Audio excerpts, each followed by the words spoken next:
Can I help you? No, I live here. Just moved in last week. Really, you sure you got the right house? Pretty sure.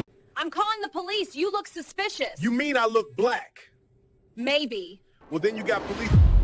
By the end of that afternoon, one routine 911 call would collapse into a legal failure with consequences no one on that street could reverse. It begins quietly. A moving truck parked on a residential curb, boxes stacked neatly on a driveway. A man unloading his belongings into a house he has every legal right to enter. No forced door, no broken lock, no sign of a crime. But the call does not report facts. It reports discomfort. A neighbor describes a black man moving into the area, says it feels suspicious, says it doesn't look right. The dispatcher listens, records, and sends officers, not because a law has been broken, but because perception has been framed as risk. That is enough. 2 officers are dispatched. No emergency response, just presence. In the system, the call becomes a suspicious person check. No allegation beyond unease. No evidence beyond observation. The narrative forms before anyone arrives. When the patrol car slows to a stop, the man does not change his behavior. He keeps unloading boxes. He keeps moving his life from truck to home. He notices the officers because anyone would. They step out and begin asking questions. Who are you? Do you live here? What are you doing? The answers are immediate and calm. He explains that he is moving in, that the house is his, that everything is in order. At this moment, the encounter should end. Legally, it could end here, cleanly, professionally, without consequence. Instead, it continues. The questions repeat, slightly reworded, slightly closer. Identification is requested, then requested again. The interaction slows, thickens, becomes something else without ever being declared as such. No crime is named, no suspicion articulated, but movement is restricted anyway. From the outside, it looks controlled, quiet, orderly. From the inside, a line has already been crossed, because the man on that driveway understands something the officers do not yet realize. This encounter is being recorded in a way that does not forgive hesitation or assumption. Every second of unnecessary delay is becoming evidence. What the officers also do not know, what they cannot yet know, is that the person they are questioning understands the system they represent more intimately than they ever will. Not as a threat, as a fact. And once that fact enters the record, the authority being exercised here will begin to unravel, step by step, decision by decision, until the arrest narrative collapses entirely. Nothing violent will happen on this street, but by nightfall, the legal damage will be irreversible. The law gives police a narrow window to ask questions without justification. Once that window closes, every second after becomes evidence. On that driveway, that window had already begun to close long before anyone on the scene realized it.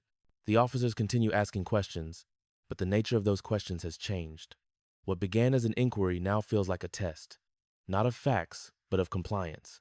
The man answers anyway, calmly, directly. Without hesitation, he explains that he lives here, that he is in the process of moving in, that the truck is his, that the boxes belong to him. His tone does not shift. His posture remains open. His hands stay visible. Nothing about his behavior suggests urgency, threat, or deception. From a legal perspective, this matters. A consensual encounter relies on cooperation that can be withdrawn at any time. Once cooperation becomes compelled, once a person reasonably believes they are not free to leave the interaction, crosses into detention. And detention requires justification. The officers do not articulate any. They ask for identification. He provides it. The information checks out. The name matches the address. There are no warrants, no alerts, no discrepancies. The system returns nothing that would justify further action. This is the first clear decision point. At this moment, the encounter has reached its lawful endpoint. The officers can conclude the call, document it as unfounded, and leave. Doing so would satisfy policy, precedent, and constitutional limits. They do not. Instead, the questions repeat, rephrased, reordered, but substantively identical. Are you sure you live here? How long have you been here? Can you prove you just moved in? The burden has shifted. The man is no longer responding to suspicion. He is being asked to justify his presence on his own property. This is not supported by law, but it is sustained by authority. He notices the shift immediately, so he adjusts not by resisting, but by clarifying. He asks whether he is being detained. He asks whether he is free to continue unloading his belongings. He asks whether he is suspected of a crime. These are not confrontational questions. They are legal ones. The officers do not answer directly. Instead, one tells him to wait. That instruction brief, informal, and seemingly minor is the second decision point. Once given, the encounter ceases to be consensual. The man is no longer free to disengage. He is being held by implication. And still, no crime has been identified. The original caller is not present. There is no victim, no allegation beyond discomfort, no evidence beyond perception. Yet the officers remain, anchored to a narrative that no longer holds up under scrutiny. They radio in again. There is no new information, no escalation from dispatch, no instruction to continue. The silence on the other end of the radio is telling. Every additional second now compounds risk. The man complies with the instruction to wait. He does not argue. He does not demand a supervisor. He does not announce who he is. His restraint is not accidental. It is deliberate. He understands how these encounters are later reconstructed. He understands that footage does not interpret intent, it documents conduct. He understands that patience, in this context, is not weakness, it is preservation. The officers shift positions. One steps closer. The other angles his body in a way that subtly restricts movement. No one says the word detained, but the physical reality of the encounter has already changed. This is the third decision point. From here, the officers have two options. They can disengage and accept that the call was unfounded, or they can formalize control and assume a legal burden they are not prepared to carry. They hesitate. The man asks again whether he is free to go. The question is simple. The answer is not. One officer tells him they are still figuring things out. The other says they just need a few more minutes. Minutes matter, because the law does not allow indefinite detention while officers search for justification. Once the purpose of the stop has been fulfilled, continued restraint becomes unlawful no matter how calm the scene appears. By now, the encounter has exceeded that threshold. The man's behavior has not changed. The facts have not changed. Only the officer's reluctance to disengage has. And with each unanswered question, the legitimacy of the encounter erodes further. What no one on that driveway fully grasps yet is that this phase, this quiet stretch of unnecessary delay, is where the case will ultimately be decided. Not by what happens next, but by what should have stopped already. Encounters like this rarely escalate because of a single bad decision. They escalate because institutions are built to resist admitting in real time that a decision has already gone too far. By this point, the officers are no longer responding to a call. They are responding to a dilemma. Disengaging now would mean acknowledging that the continued questioning, the implied detention, and the delay were unnecessary. Staying, however, risks something worse. Departments train officers to maintain control, to ensure scenes do not get away from them, to prioritize officer safety even in ambiguous situations. These principles are not inherently unlawful, but when they are applied after the legal basis for a stop has disappeared, they become a liability. That is what is happening here. One officer references procedure. The other mentions the need to be thorough. Neither statement identifies a specific crime. Neither articulates reasonable suspicion. Both function as placeholders, language used to justify staying when the law requires leaving. This is not unusual. Internal reviews across departments show a recurring pattern in similar incidents. Once an encounter drifts beyond its legal foundation, officers often double down rather than disengage. Not out of malice, but out of institutional instinct. Authority, once asserted, is difficult to retract. The man on the driveway understands this instinct well. He has seen it play out before, not from the receiving end, but from inside briefing rooms and after-action reviews. He recognizes the posture, the cadence of speech, the subtle shift from inquiry to control. Still, he says nothing about who he is.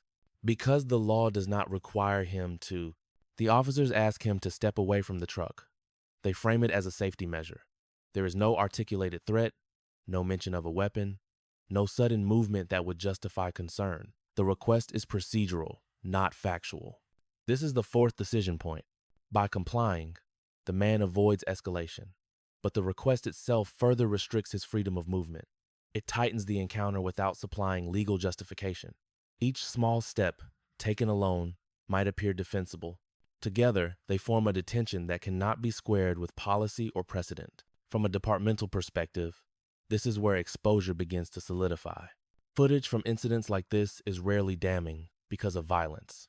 It is damning because of persistence, because it shows officers staying when they should have left, asking when they should have concluded, controlling when they should have released. The camera does not care why an officer stayed. It only records that they did. The officers confer briefly. Their voices are low. Their body language suggests uncertainty, not confidence. They are no longer enforcing the law. They are searching for a justification to continue. That search comes up empty. The man remains calm. His answers remain consistent. His demeanor remains non-threatening. Nothing about the situation has changed except the amount of time that has passed. Time, in legal analysis, is not neutral. Every additional minute after the lawful purpose of a stop has ended strengthens the argument that the detention is unreasonable. Courts do not measure such encounters by how polite they appear. They measure them by whether they were necessary. This one no longer is. One officer steps slightly behind the man. The other positions himself closer to his side.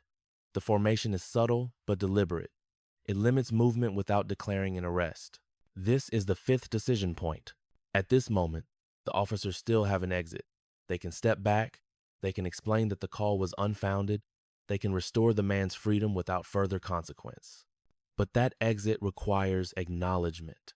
And acknowledgement carries professional risk. So they hesitate again. The man asks once more whether he is being detained. The question is precise. It forces clarity. A yes would require justification. A no would require release. The officers avoid both. They tell him to stand by. In doing so, they cross another invisible line. Because ambiguity, when used to restrict liberty, is no longer ambiguity at all. It is control without cause.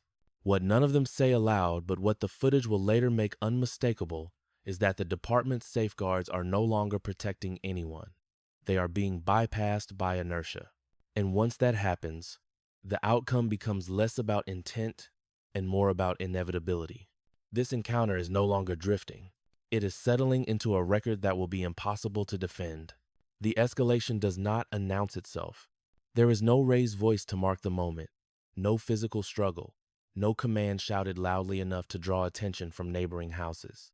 Instead, it unfolds the way the most consequential failures often do, through accumulation. The officers inform the man that they need to sort this out before he can continue unloading. The phrase is deliberately vague. It implies process without defining it.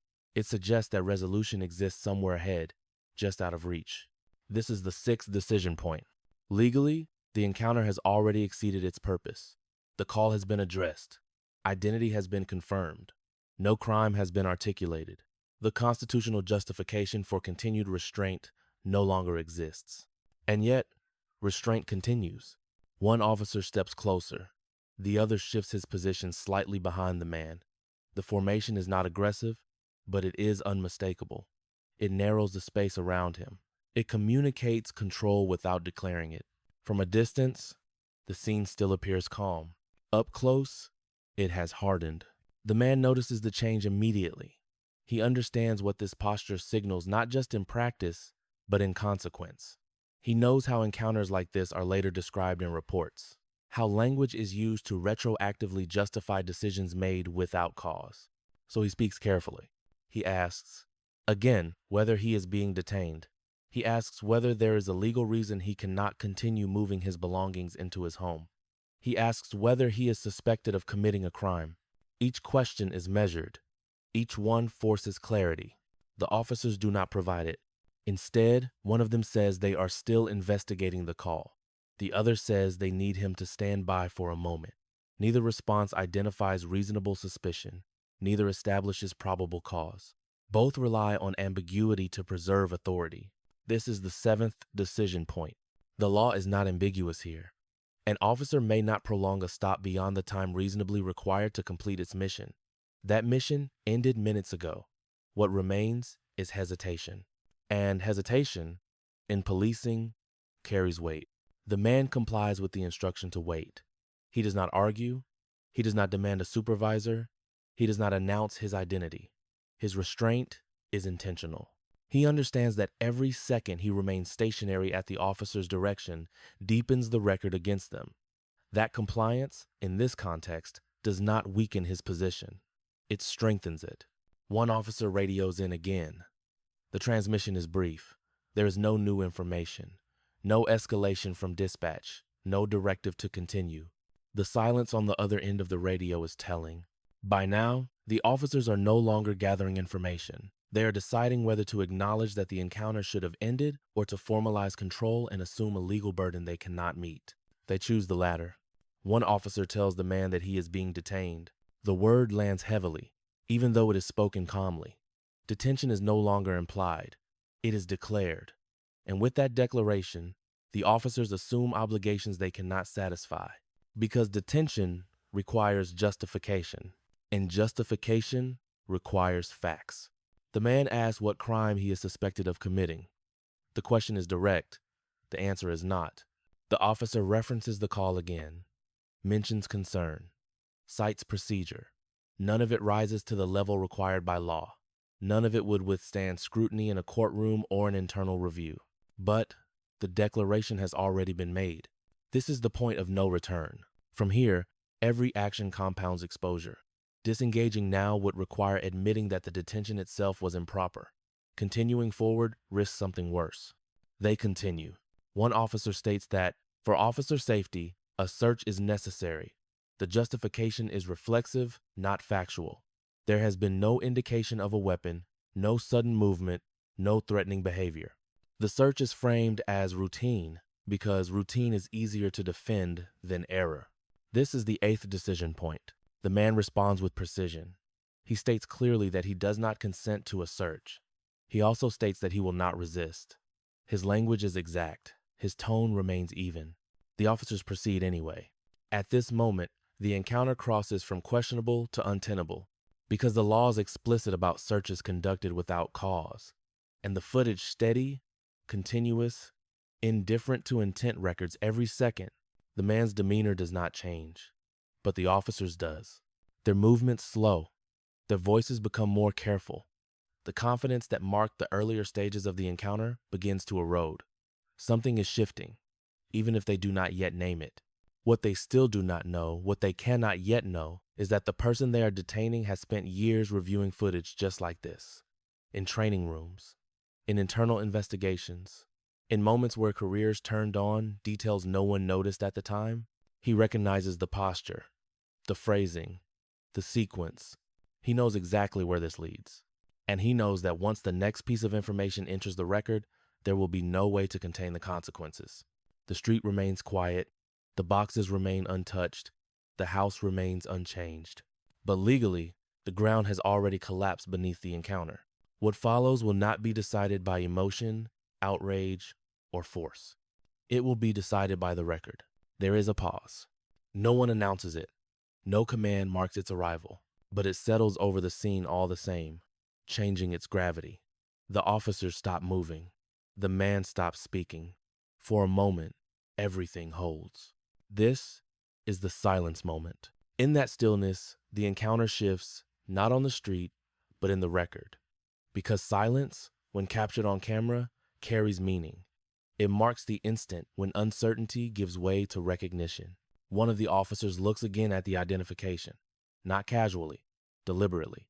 The name registers. So does the cadence of the man's speech, the precision of his questions, the way he has framed every exchange in legal terms without ever raising his voice. A realization begins to form. It is not spoken. It does not need to be. The officer's posture changes first. Shoulders lower. Feet reposition. The tight formation loosens. Authority, which had been asserted through proximity and ambiguity, begins to retreat. The man speaks again, calmly. He clarifies who he is. The effect is immediate. This is not a threat, not a boast. It is a statement of fact. And facts, unlike suspicion, carry consequences. One officer steps back. The other reaches for the radio again, this time with a different tone, measured, careful, precise. The transmission is brief, but its intent is clear. The context has changed. From this moment forward, the encounter is no longer governed by the call that initiated it. It is governed by the evidence it has produced. And the evidence is unforgiving. Body camera footage captures the full timeline. The lack of an alleged crime, the repeated questioning, the prolonged detention, the search conducted without articulated cause. It captures the man's composure and the officer's gradual escalation. It captures the exact moment when authority shifted not through force, but through recognition. Within hours, the footage begins its second life. Supervisors review it, not for spectacle, but for compliance. They watch first without sound, noting posture, distance, and positioning. Then with audio, listening for justification. They pause, rewind, take notes. The questions they ask are procedural, not emotional. Where was reasonable suspicion established? When did it end? Why did the detention continue after that point? On what basis was the search conducted? There are no satisfactory answers. Internal review units flag the encounter. Legal counsel is notified. The city attorney's office initiates its own assessment, not to assign blame, but to measure exposure. This is no longer a question of intent. It is a question of defensibility. Dispatch logs are pulled. The original 911 call is transcribed and reviewed line by line. The language of concern, stripped of urgency, reads differently now. What remains is perception unsupported by conduct, bias without basis. Training materials are referenced, policy language is compared against the actions on the footage. The gaps are evident, not because the rules are unclear, but because they were ignored once the encounter drifted beyond its lawful purpose. As the review deepens, the scope widens. This is no longer about two officers on a residential street. It is about how the department responds to racially coded calls, about whether ambiguity is allowed to substitute for suspicion, about how long authority is permitted to persist after justification has vanished. The footage becomes central not because it shows violence, but because it shows persistence. Persistence where restraint was required, control where disengagement was mandated. By the end of the review, the conclusion is unavoidable. The detention cannot be justified. The search cannot be defended. The encounter, as a whole, cannot withstand legal scrutiny. What began as a neighbor's phone call has now triggered a process that cannot be stopped. The arrest narrative collapses not in public, but on paper, in memoranda, in legal analysis, in decisions made behind closed doors by people who understand exactly how juries respond to footage like this. The street remains quiet. The boxes are eventually moved inside. The house becomes a home, but inside the system, something has already broken. Because once evidence exists, it decides everything. The first formal response does not arrive with an announcement. There is no press conference, no immediate public acknowledgement. Instead, there is a quiet reclassification inside the department. What had initially been logged as a routine response to a citizen call is now flagged as a potential policy violation. That change matters, because classification determines jurisdiction, and jurisdiction determines consequence. Internal affairs is notified, not as a formality, but as a requirement. Legal counsel is looped in almost immediately. The city attorney's office opens a parallel review, not to assess intent, but to evaluate exposure. At this stage, the question is no longer whether the officers meant well. The question is whether the city can defend what happened at all. Legal analysis is precise and unforgiving. Fourth Amendment standards are applied retroactively, frame by frame. Investigators identify the exact moment when reasonable suspicion ended and measure how long the detention continued after that point. The answer is measurable, and it is not favorable. The search is examined next, conducted without consent, without articulated safety concerns, without a lawful detention to anchor it. In legal terms, it is indefensible. Once that conclusion is reached, the range of outcomes narrows rapidly. The city faces a choice. It can contest the findings, prolong the process, and risk compounding liability. Or it can resolve the matter early, limiting exposure while acknowledging failure. That decision is not made by the officers involved. It is made by those who understand how juries respond to footage like this. Because juries do not parse doctrine. They parse behavior. They see a man on his own property, calm, cooperative. They see authority pressing forward without cause. They see a search conducted in the absence of justification. And they see the moment when that authority falters not because of resistance, but because of recognition. The city attorney's office advises against litigation. Settlement discussions begin. The terms are handled quietly at first, as they usually are, but the structure follows a familiar pattern. Compensation for unlawful detention, acknowledgement of procedural failure, commitments to review training and supervision. The officers are placed on administrative leave pending the outcome of the internal investigation. This is not a declaration of guilt. It is a procedural safeguard, but it signals that the department understands the severity of the situation. Internal affairs findings are finalized weeks later. They are clinical, specific, devoid of emotion. Policy violations are identified. Not malicious intent, but failure to disengage, failure to articulate cause, failure to respect constitutional limits once the purpose of the stop had been exhausted. Discipline follows. It does not look like punishment in the way the public often imagines. There are no dramatic firings announced at a podium. Instead, there are personnel actions, reassignments, mandatory retraining. In some cases, separation. The system corrects itself in the only way it knows how, through documentation and precedent. Beyond the department, the implications ripple outward. The original 911 call is reviewed by prosecutors, not for criminality, but for context. It becomes an example cited in training sessions about racially coded reporting. Dispatch protocols are examined. Language guidelines are updated. This case begins to circulate in legal circles not because it is extraordinary, but because it is familiar. It fits a pattern courts have seen repeatedly. A call rooted in perception, an encounter prolonged by reluctance to disengage, a search conducted without cause, and a record that cannot be defended. What differentiates this case is not the violation itself. It is the fact that the individual subjected to it understands the system as well as the system understands itself. That does not change the law, but it eliminates ambiguity. The arrest collapses not because of outrage, but because of structure. Because once authority exceeds its bounds, the law does not bend to protect it. And once that becomes clear, the outcome is no longer negotiable. The case does not end when the settlement is finalized. That is the quiet reality behind incidents like this. Legal resolution closes a file, but it opens a longer process, one that unfolds inside systems designed to absorb failure without spectacle. Within the department, the encounter becomes a reference point. Not publicly, not through speeches or press statements, but in training rooms, policy reviews, and internal memoranda where language is precise and consequences are measured over time. The footage is used without narration. Supervisors pause it at specific moments. Recruits are asked where the encounter should have ended. Command staff discuss how quickly ambiguity became control. The lesson is not framed as morality. It is framed as risk. Dispatch protocols are adjusted. Call takers are instructed to extract behavior rather than perception. Descriptors that rely on race without conduct are flagged for supervisor review. None of this is presented as reform. It is presented as prevention, because institutions change most reliably when liability becomes undeniable. For the officers involved, the incident follows them quietly. It appears in evaluations, in assignment considerations, in roles that require judgment under uncertainty. There are no public reckonings. The system does not dramatize its own corrections. It records them. For the man who was detained, the outcome is less visible and more personal.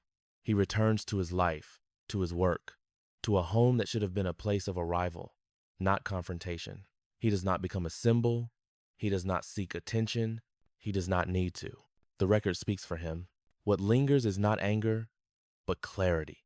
Clarity that this encounter did not collapse because of who he was, but because of what the law requires when authority exceeds its limits. His identity did not create the violation. It prevented it from being ignored.